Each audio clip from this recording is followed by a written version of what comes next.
So, when I started creating content around this, I don't know, like you can go back and watch some of my early videos. It was just like, hi, I'm Justin Moore, I'm Creator Wizard. And I'm like very professional. And I have like a buttoned up shirt and I just look like a dork. The way I like to do it is I say, hey, I am planning out my next, 6 months of content. And I want to make sure that I'm serving you. It could just be something as simple as a PS in the bottom of your email signature and be like, PS, hit reply and let me know what you think about XYZ. And, you will be shocked. Like when I do things like this, I'm shocked at the number of responses that I get. What is your ideal persona of your content and your customer? You can articulate and have this narrative when you're talking with prospective sponsors. The first thing that came to mind is, well, what if I post this survey? What if I provide this call to action? What if I make this ask on my email list and no one even fills it out? You're listening to the Real Business Connections Network. Real Business Connections Network. Powered by Balbert Marketing, LLC. Subscribe now and check us out at realbusinessconnections.com. Enjoy the show. Justin, the hooks on your YouTube channel, they're top notch, man. It like slaps me in the face. They make me laugh. You obviously do it on purpose, right? Tell me a little bit about that. Dude, I think, when I started creating content around sponsorships, it was pretty stuffy, honestly.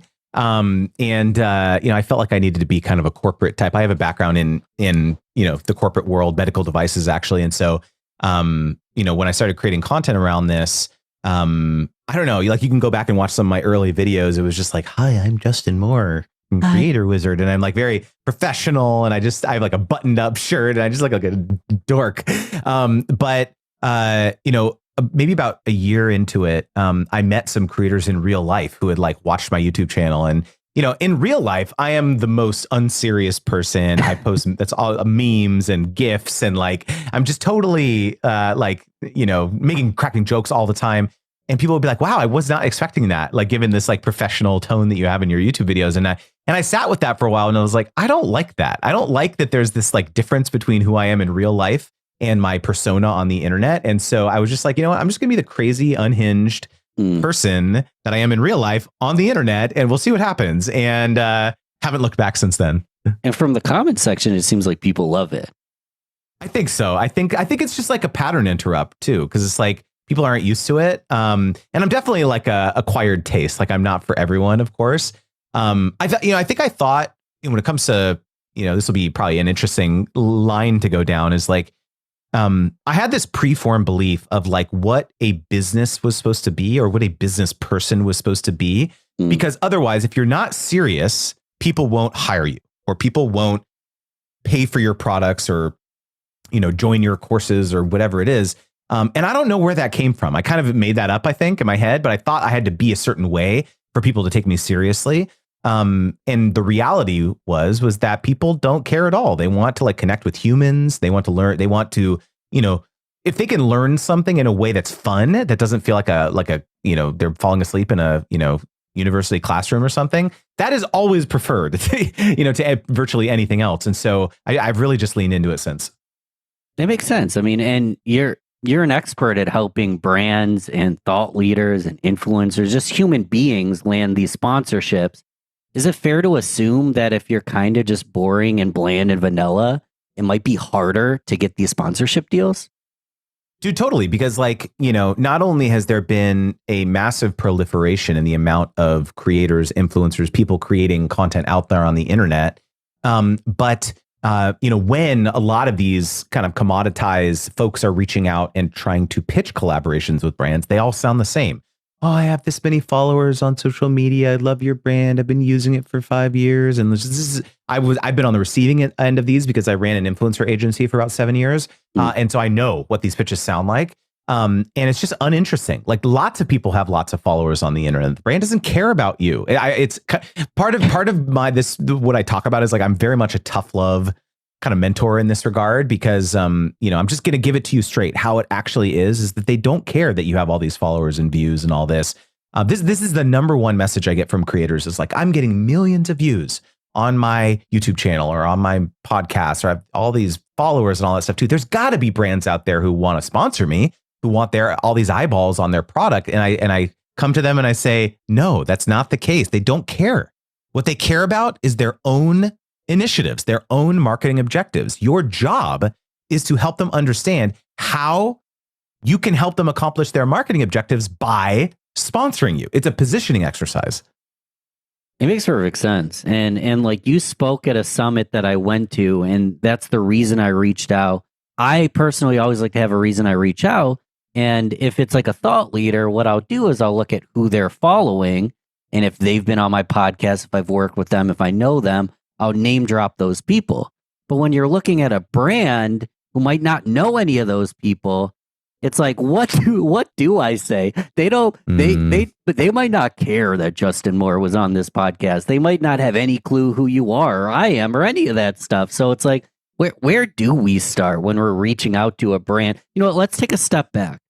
Because the question is going to be, where do we start? But we joked about it. Do you think we can create an entire strategy and get someone booked in about 45 minutes of planning? 100%. I mean, let's do it. So stage 0. Well, let's not even. Are we doing Ben Albert, or should we create an avatar? Let's create, or we can use a client, Ben, or an avatar. Whatever you want. I mean, we can do a case study for your own podcast. Let's do it. That'll be fun. It's scary, man. That'll be well, if you're scared, that's why we should do it. All right, let's do it. I'm going to make myself look bad, but we'll do the thing. So walk me through. Well, first of all, have you ever done any sponsorships for the show? No. It's no longer in my intro because I cut the intro to be more succinct, but it used to literally say in my intro, at Real Business Connections, we don't do advertisements. Our fee for the show is to share this with a friend. And, you know, it's always been, this is free content. It's uninterrupted. I do run a place not on YouTube, only on the audio. There's an ad for my mastermind that runs after the episode. So literally the entire episode's uninterrupted. So I've always been a purist that this is free. This is 1,000,000% value driven. I'm not going to advertise anything other than I often endorse my guests because someone like Justin is worth endorsing. But the answer is no. And I've actually been hesitant to do it. Oh my gosh, I'm so glad we're starting here because this is well, you know, Ben, this is a really common block, I think, for a lot of creators, because let's just quickly talk about how much work you put in on an ongoing basis to make this show a reality, right? This is lots of time planning episodes, scheduling guests, recording the episodes. I'm assuming that you may have some folks who help you with production and editing and things like that. So you've been doing this for multiple years. Oftentimes, anyone listening, probably you can resonate. This resonates with you. And we have, I think, a lot of creators have this assumption that the moment that they cross that chasm to start taking on sponsors or working or doing ad reads and things like that, that there's going to be a mutiny or a dissension amongst their listenership or their viewership, their following, and they'll revolt and they'll basically say, how dare you provide us hundreds of hours of free value and want to actually break even at the very least, make some money back to pay for the editors of this podcast. And we delude ourselves into thinking that, okay, well, at least it's okay that I promote my own stuff, my own courses, my own masterminds, my own digital products, whatever. Like that seems okay. That seems fair, a fair trade. I actually reject that entirely because, yes, of course, it's a noble gesture to say, yeah, like, you know, I want this to be 100%, 1,000,000% value driven, and I'm never going to like do sponsors and things like that. But there's actually this principle that I call an audience first offer. And what this means is that if you think about the metrics that most of us have in our podcast players or our social media platforms, we're basically relegated to demographics, right? We can see the ages of people listening or the sexes or where they live. So just like very basic stuff. And a lot of times people will be like, okay, yeah, they kind of gloss over that because it's not really that useful. What am I going to do with this information, right? And so they basically have no information about who's in their audience and how they can serve them. And so the very first step 0, as you mentioned, is, okay, we got to like ask our audience some questions to learn more about them. What I call psychographic research. So it could take the form of something very simple. You put together a 7 to 8 question survey and you say, hey, I want to learn more about you. So the pre-roll in your podcast is that I want to learn more about you. I want to learn what's going on with you. It would mean so much to me if you could take this 2-minute survey. It's linked in the show notes. That's it. Something as very simple as that.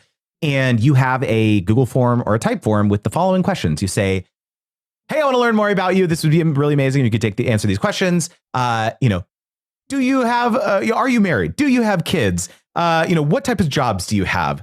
How are you consuming my content? How and when are you consuming my content? Is it in line at Starbucks for 2 minutes? Or are you sitting down every Sunday and binging my last 3 podcast episodes? What's keeping you up at night? What problems do you have, right? What brands and products and services are you using or interested in right now, and why? Are there any products or services that you wished I offered that I don't, and why? Are there other peers that you'd love to see me collaborate with in this industry, and why? So that right there is 7 or 8 questions. And what do we get back with this data? Well, first and foremost, on the question around like what brands or products are you interested in using right now? You may very quickly learn that, like, wow, I have a 40% or 50% of respondents to this survey are small business owners that have this very particular challenge with bookkeeping or something. I have never really talked much about that on my show, about that particular challenge, but it seems like half my audience is having issues with that. Sure. So, number one, this can inform your content strategy, right? But also, imagine you're thinking like, wow, I thought that the only way I could serve my audience was with my own mastermind or my own products. But I should probably go out there and pitch a bookkeeping software to do a partnership, because now I'm going to be able to help serve my audience, to help them solve this problem that I'm never really going to create a solution for. I'm not going to create software. I'm not going to create a coaching for that particular bookkeeping problem or whatever. But I should do that because it's service first. So I talk about this framework called your PSA, your products, your sponsors, and your alliances. So we talked about your products. You've got your mastermind. The sponsors, we just talked about how that can help your audience achieve a transformation as well. But this last bucket is alliances. And this is oftentimes the scariest for people, where they think, I don't want to introduce anyone else's stuff to my audience, because then they'll have less money to enroll in my mastermind. And this is scarcity mindset thinking. Again, if there is a friend of yours who is a business mindset coach who, could really, and that's not something you really do in your mastermind, you bet, and your audience says in this survey that they're having issues with, like, breaking through, work-life balance issues that they're having, in their life or whatever. You better put your friend's thing in front of them, some sort of joint venture or some sort of alliance. And again, so it's this PSA, it's thinking like, it's not about you, it's about your audience. And so regardless of whether it's a product, a sponsor, or an alliance, this is the thing that really unlocks and liberates people from realizing, wow, it's like, okay, doing sponsorships is actually great because I'm serving them. And so I don't know, I want to see how that resonates with you, because this is where I'd like to start. Yeah, because then someone could be like, oh my God, thank you so much for recommending this. And I'm a trusted source, so I have one question I have so many questions, but before we dive deeper, I started to feel a little bit of a block, and I know a lot of the listeners might feel the same way depending on the size of their audience. The first thing that came to mind is, well, what if I post this survey? What if I provide this call to action? What if I make this ask on my email list and no one even fills it out? There's almost a fear of rejection going on there. It's like, you're not, I haven't even started yet, and I'm already afraid of rejection. Okay. So, there's a couple different ways in which my students and clients have done things like this. I've heard this before, where it's just like, I don't think my audience would be like down for like a intense survey like that. And so I hear this a lot from YouTubers actually. And one piece of advice that I can give is one question a week on your YouTube community tab. That's it. and over 8 weeks, develop more of a texture of your audience. So it could be of those questions that we listed, you just do one at a time. Maybe you even use that poll feature on YouTube. And I can share a real anecdote here. One of my students, his name is Christian Taylor. He has a channel on YouTube called Krayler Made, and he focuses on online security and privacy and things like that. And we were talking about this very subject, and he was like, I don't know if I could do that like full survey. And I was like, okay, just one question at a time. Yeah. And so he posted on his on YouTube a community tab. He said, I know all of you are mainly interested in online security, but is anyone here interested in home security? Like like for your home, protecting your home? Because we were talking about this, and I was like, I bet you, we're thinking about the psychographics here of your audience. I bet you if they're interested in online security, they're probably interested in protecting their family in real life, right?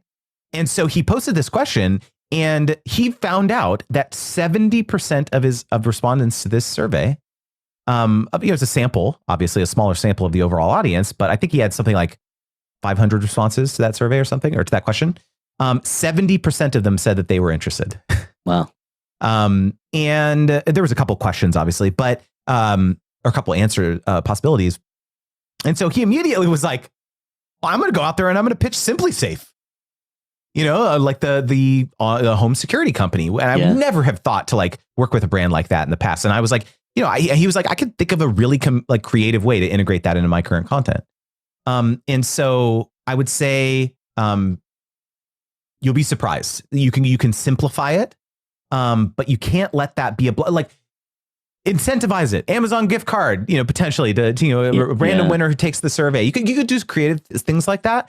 But if you position it in a way that the way I like to do it is I say, hey, I am planning out my next 6 months of content, and I want to make sure that I'm serving you. Can you respond to this survey? What types of episodes do you want to see? You could also put it under that guise that you're kind of soliciting feedback about how to make the content better for your listeners. I'm happy we're having this conversation because you mentioned the community tab on YouTube. I noticed on your YouTube, there's great engagement. I've never even used that tab, but aside from YouTube, this is behind the scenes. Maybe it's launched by the time I launch this podcast, but I want to put out a newsletter in my email list called Hump Day Hacks. And part of the newsletter is going to have a quick question at the end.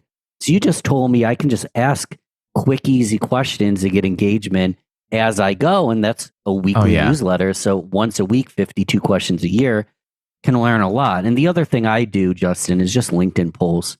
It's kind of three different audiences. There's four. There's the podcast, there's the YouTube, there's LinkedIn, there's email. Yep. But I can run these kind of questions and polls on all of those platforms simultaneously and really not piss anybody off.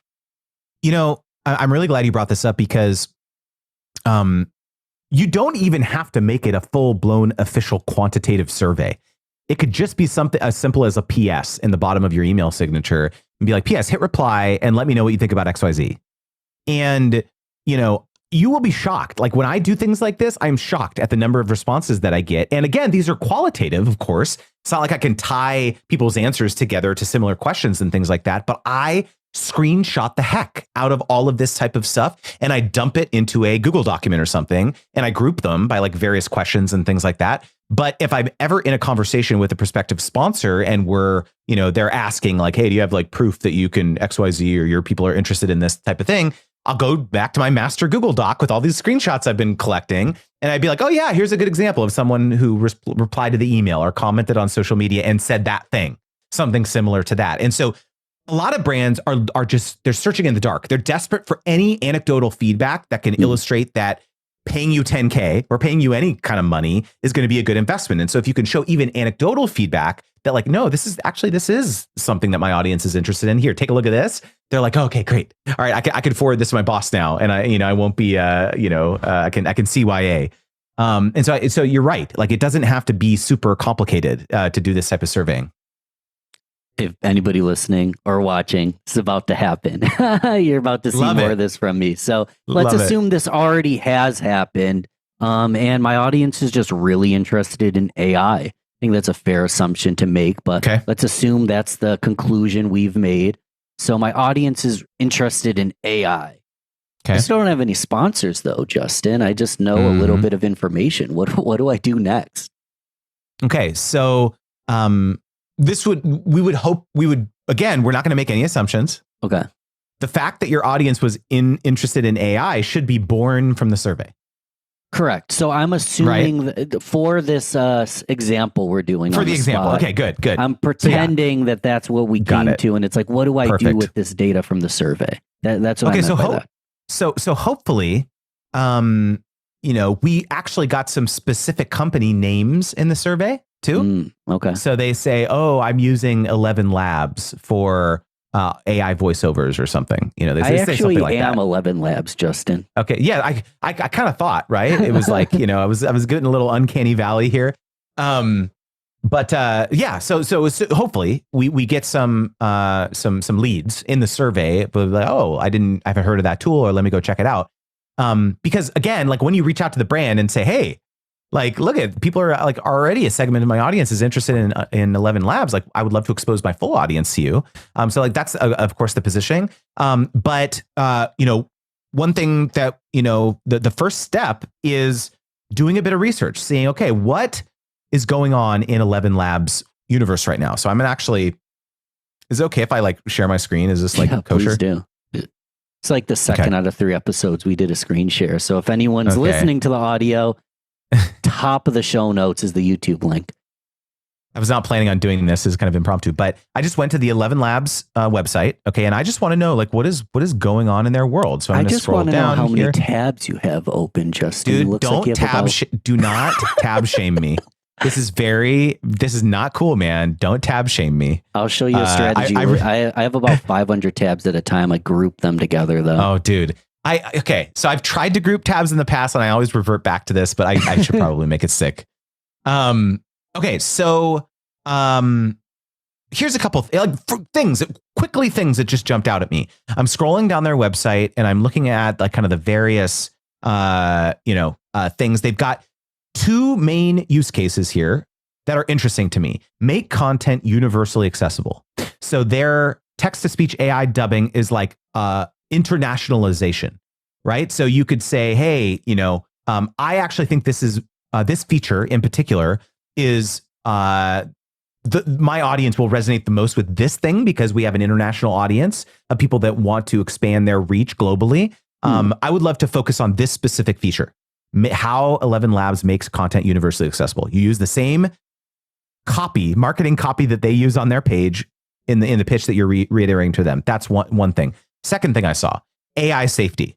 This is something that is a hot topic right now amongst a lot of marketers and business owners. And so this is another version of the pitch. You say, hey, I really love that you have an entire page dedicated to AI safety. And I actually don't think that you're talking about that enough. I think you could be telling your brand story in a more compelling way in the lens of safety, because I have an audience of marketers who are very concerned about this type of thing. And here's the angle that I think I could do. Right. And so this is just 2 quick ideas. Look, we'll keep going because there's a lot probably. Like let's go to their LinkedIn. It's fair to assume that 11 Labs has sponsored other people as well. So maybe I could reference other ads I've seen, other sponsors as well. 100%. I know for a fact that they have because a student in my course is sponsored by 11 Labs. There you go. So, what course is that real quick? It's called Brand Deal Wizard. Cool. Brand Deal Wizard is that course. So here we go. I went to 11 Labs LinkedIn page and I went to their posts and interesting. Our voice isolator model is now available via API. So this seems like something that's important to them. They just made a post about it. So let's just assume that you had an audience of developers, maybe who had businesses in your audience. This probably would be something very interesting for them to spread the word about. So you reach out and you said, oh my God, I just saw that your voice isolator model is now available via API. I have a podcast with a bunch of business owners who are developers and would chomp at the bit to get access to this. I would love to do a sponsorship about spreading the word about this initiative or that this feature is now available. That's the pitch. And you say, hey, so to back up here, we got 3 examples of what we could pitch to 11 Labs. But I have a framework around this. It's called the ROPE method, ROPE. So R stands for your pitch has to be relevant to a campaign that the brand is either running right now or has run in the past. So that's what we just did with the research, is like relevant to what's going on in their world. O stands for organic, meaning that you can tie your pitch back to work that you've already published that illustrates that your audience has an affinity for their brand. Going back to the psychographic research and work that you've already published, like podcast episodes and things like that. P stands for proof, so you can show how you've helped another brand or company achieve results. And E stands for easy to execute, when the brand says, hey, we're interested. Yeah, maybe, what do you have in mind? And so the form that this takes is, the email is as follows. It's the subject line is voice isolator model in API ? That's the subject line. I don't That's say what they just like post. partnership opportunity. No, they don't care about you. No, they don't care. They care about themselves. So maybe voice isolator model, podcast integration. It could be something like that. But it's just like leading with them. What is going on in their world? You better believe they're going to open that email. Right? One step back. Who's they? Yeah. We'll talk about that after. Let's talk about, there's two parts of any pitch, right? It's like, what are you going to say and who are you going to send it to? So we'll get to that. Perfect. So we lead with that, right? You just launched this thing. I think that's amazing. That's sentence one, right? Sentence two is, I am often talking about this type of thing. And then you link a specific podcast episode that helps them understand that you have that credibility and your audience is, they can infer that your audience is interested in that. So I could link this episode. You could link this episode. Exactly. And then you say, I would love to help you further amplify this feature in the following ways. I would love to do 5 podcast ad reads. I can, shoot these, I record these in the next 10 days and send it to you for review. I'll grant you usage rights to maybe make an audiogram of that ad read for paid advertising through the end of the year. Happy to share some results of, how I've helped. If you've never done partnerships, you could say, usually you would say, here's how I've helped another brand achieve results. But if you've never done deals, you could say, here's some results of what I've helped my mastermind students do in their business XYZ to prove that you have authority and influence. Are you free on Thursday at 10 a.m. to talk? That's the pitch. And it's a couple of things you'll probably notice about that is that you didn't talk at all about how many followers you have or how many viewers you have or listens you have on your podcast. You didn't talk about demographics. You didn't talk about conversion statistics. You didn't talk about any of that stuff because it doesn't matter. It doesn't matter until you get your foot in the door and have a conversation with them about what's important to them. So that was a lot, I know. So before we move on, I'm just pause for a reaction there. It does matter though, Justin. I put all this effort. I have such a big audience. You need to take a step back and not word vomit all this stuff. So what I'm hearing is it's all about them. It's all about them. And yes, of course, some brands will say how many followers you have or what's your subscribership. That may be the next question that they ask, but you can't lead with that because then you're basically telling them this is what you should care about is my reach on social media. And especially if you're a creator who's just starting out and you don't have a super large following, this is what prevents people from reaching out because they think that this is all brands care about. And okay, we're going deep now because, I have a framework that I call the ARC framework, which is helping, there's basically 3 goal types that any brand has when they want to run a collaboration with a partner. The first is awareness. So like spreading the word about a new product or a new feature, or they're launching in a new territory. Let's say that's an awareness campaign. R in the ARC frameworks is called repurposing. So the primary reason that they want to hire you is to take the content that you create and use it in other ways on their website, on their social media for paid advertising. That's repurposing. And the C in the ARC framework is conversion. So yeah, the reason they want to work with you is to drive sales, app downloads, trial signups to 11 labs, whatever. And a lot of creators think that the only thing brands care about is conversion. And that's not true. I can absolutely guarantee you 100%. I've been doing this 15 years. Every deal is different. Every deal is different. And so the reason that it's so critical that you understand what the brand's goals are is that you have to tie your pitch to their objectives and what their goals are. And again, a lot of this stuff is sussed out in conversations after you get your foot in the door and you get on a phone call and you can ask questions and all that stuff. I'm glad that you brought up that block as well. So real quickly, before we go further, do you want to talk about like who to send it to? 100%. Well, I want to say one thing that came to mind. It's a huge example, but a Super Bowl ad. I've done the math before. I don't have it in front of me. The cost of a Super Bowl ad to convert enough people to make it worth what you pay to be an ad on the Super Bowl is virtually impossible. But what awareness do you get?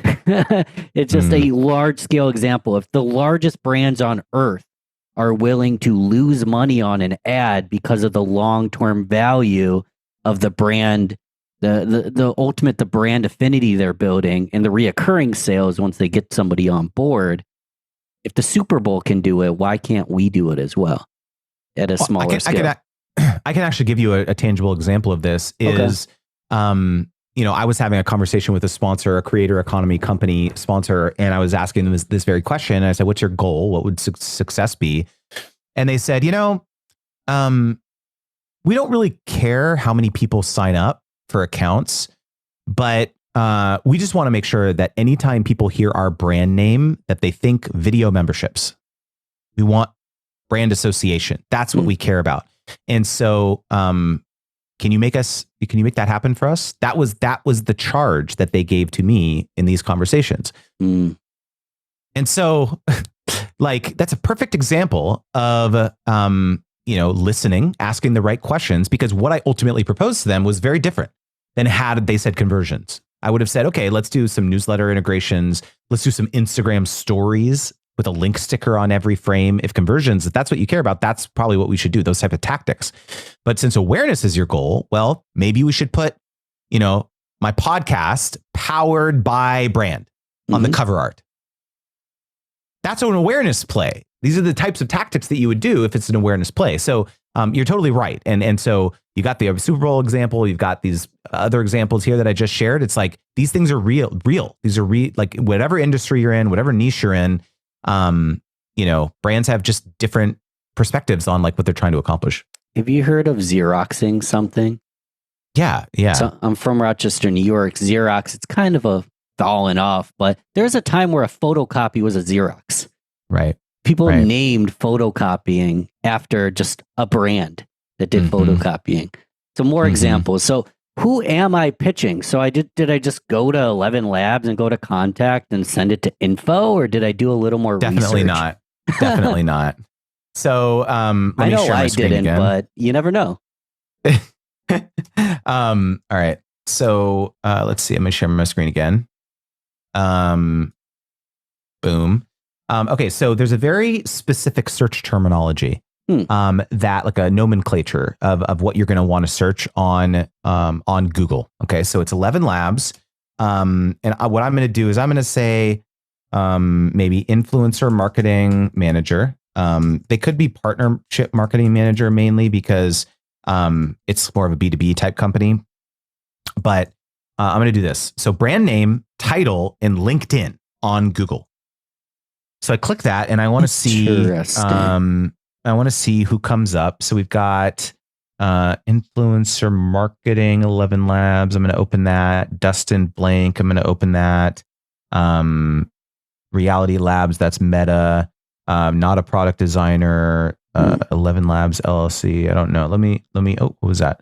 Social and influencer at Subaru. That's what we don't want. Let's try partnerships. Cool. And as a side note, a lot of my listeners use LinkedIn. If you have Sales Navigator, that's another great tool to do this exact same thing. Oh yeah. No. The thing that I'll say though, so I have Sales Navigator, and I have found that Google is way better at helping me do this type of research on various job titles, because they'll surface people that sometimes are more challenging to find on LinkedIn. Interesting. So let's see here. So we've got, so data labeler, 11 Labs. That's not what we want. Let's look at Dustin Blank, head of partnerships at 11 Labs. There we go. So Dustin Blank, he has a bunch of stuff. So let's look at his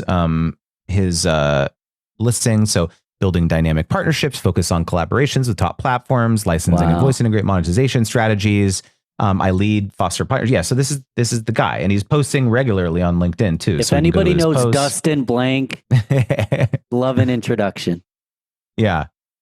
So so you can go through here. You can sleuth the types of things that he's posting. Okay, so 1 month ago he said, "I'm excited to share that 11 Labs and HoneyBook are teaming up to discuss how AI tools are transforming, et cetera, et cetera." And so one thing that would be an interesting thing to do, let's say, for example, that you caught this post prior to the webinar that he was doing with HoneyBook. You reach out and say, "Hey, wow, that webinar that you're about to do with HoneyBook is so cool. I would love to spread the word about that webinar you're doing. I'll do some ad reads on my podcast."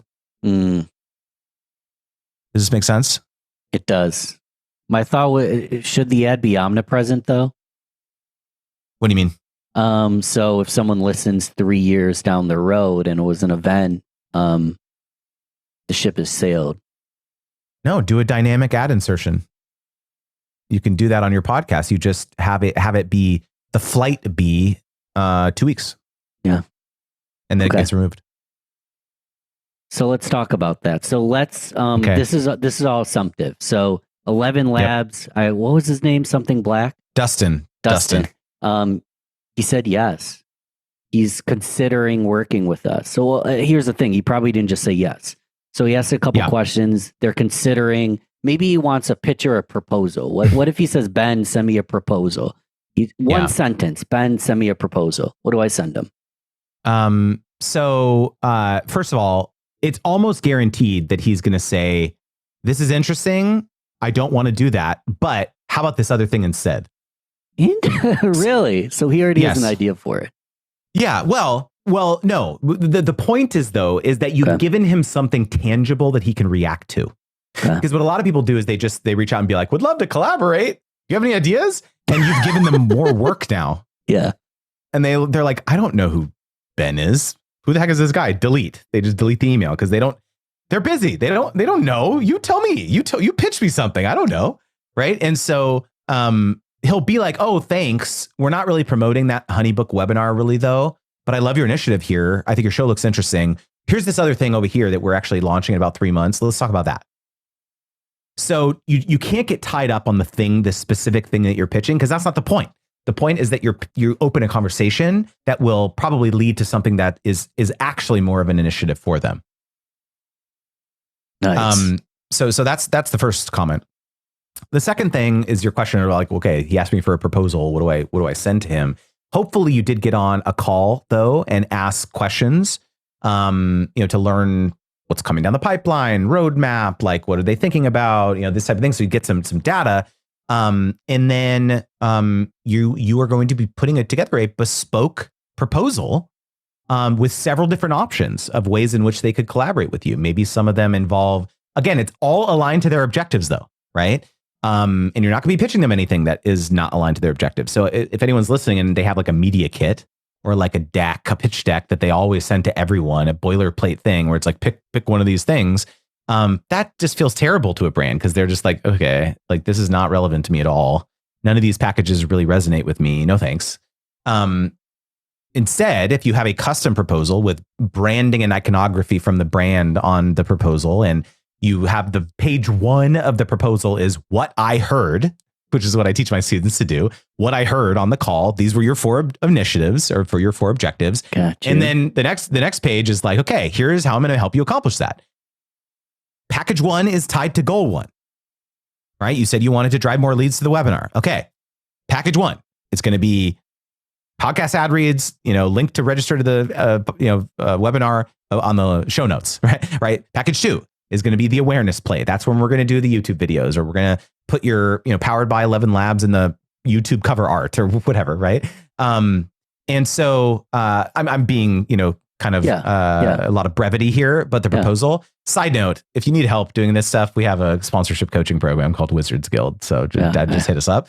But yeah, I mean, this is really what it comes down to, is like it's a customized thing. And so when you send it to them, they have a bunch of different ways. And by the way, if you were able to get some sort of budgetary ballpark numbers from them of like what they might be able to spend on something like this, you don't have to just be limited to that. If they say, okay, our budget's $5K, you could still send them a package of 20K. You stretch their imagination of what's possible because they may not even know that you had a newsletter with 5,000 really engaged AI developers on it, or a YouTube channel or a podcast or whatever. You just assume that they knew, but they probably didn't. And so this package 5 or whatever, they may say, oh yeah, we didn't know that you had that thing and it's only available in package 5. Can you make us like another package that has that thing in it? But a little lower because we don't have that much money. And so all of a sudden 5K becomes 10K. This happens all the time, dude. I'm telling you, like, I have hundreds of examples from my students who this type of approach when you're putting proposals together is a game changer. See, it said package 5. So in this example, there's maybe a package 3 that's the 5K, then a package 4 is 10K, and then a package 5 is 20K, and then they want a little bit of 4 and 5. What I'm kind of held up on is 5 packages. Is that too many options? In my head, I'm thinking 3.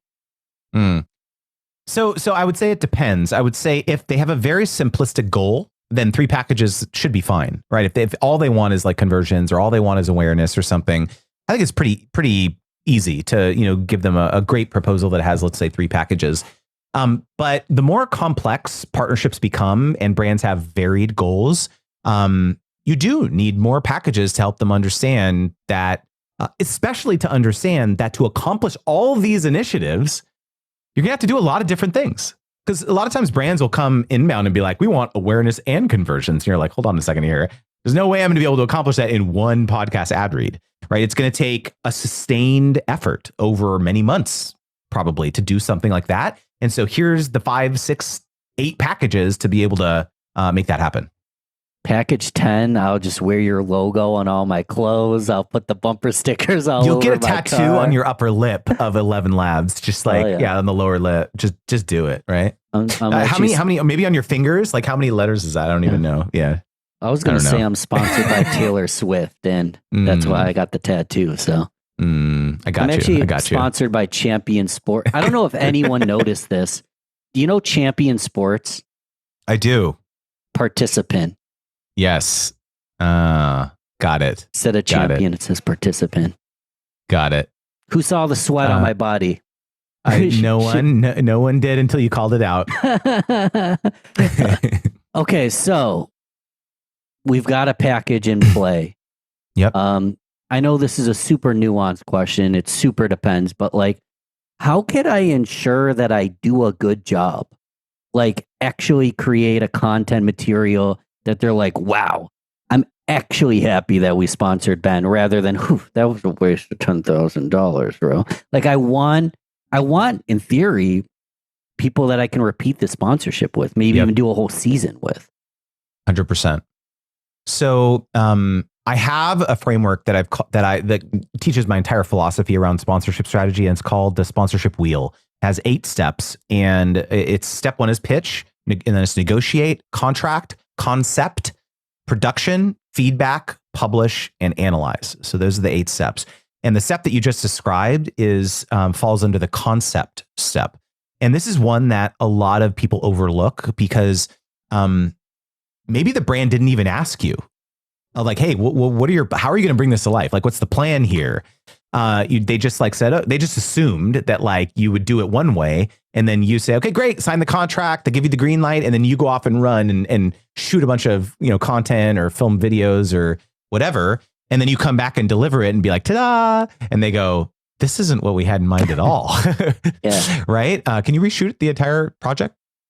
And so it's your job to send the brand or the company a concept, even if they're not asking for it.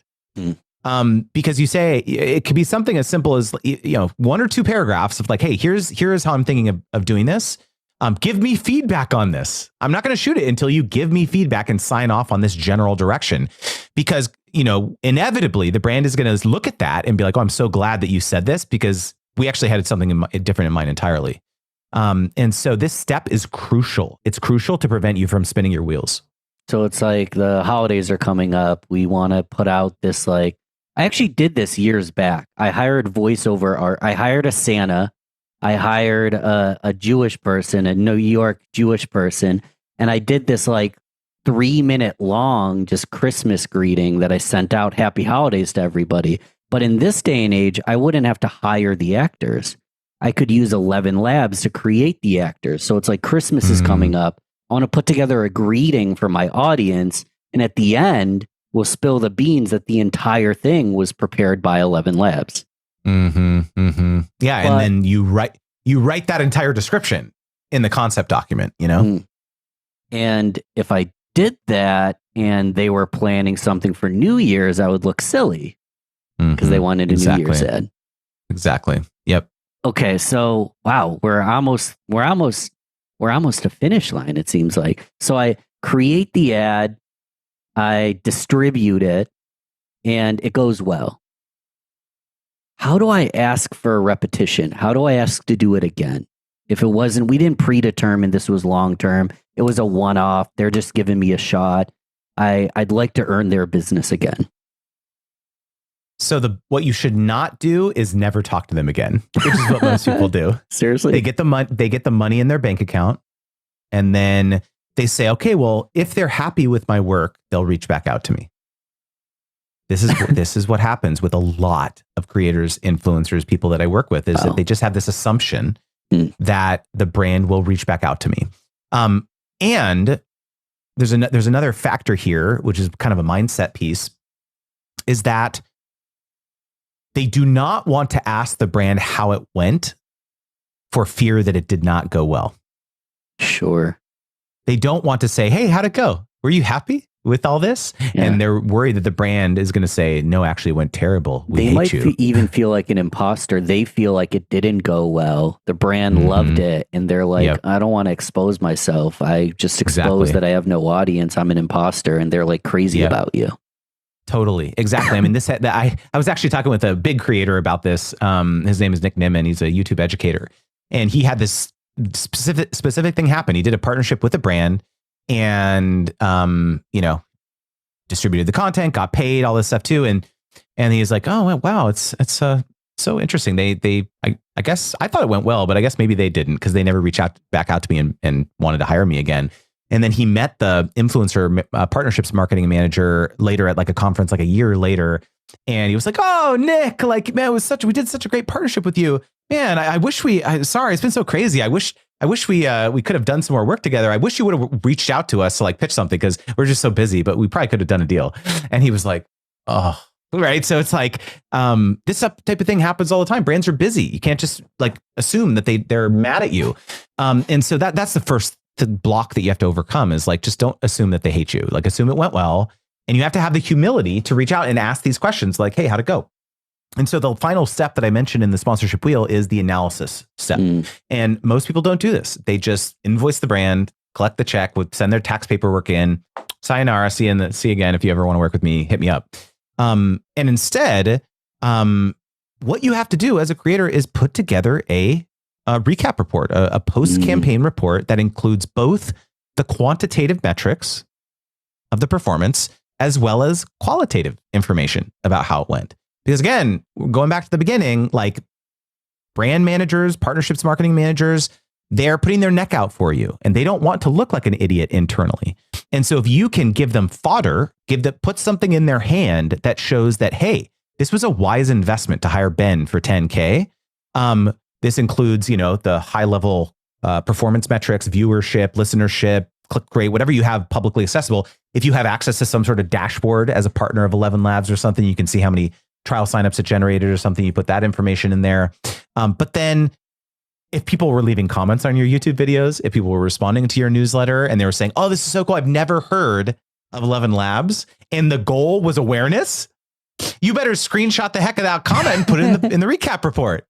And you say, hey, guess what? Our goal was awareness. Look at all these awesome comments from people saying they'd never heard of 11 Labs, right? Or I've never heard of this feature that we were promoting. And then surprise, surprise, in the post-campaign report, that's where you're pitching the next collaboration idea.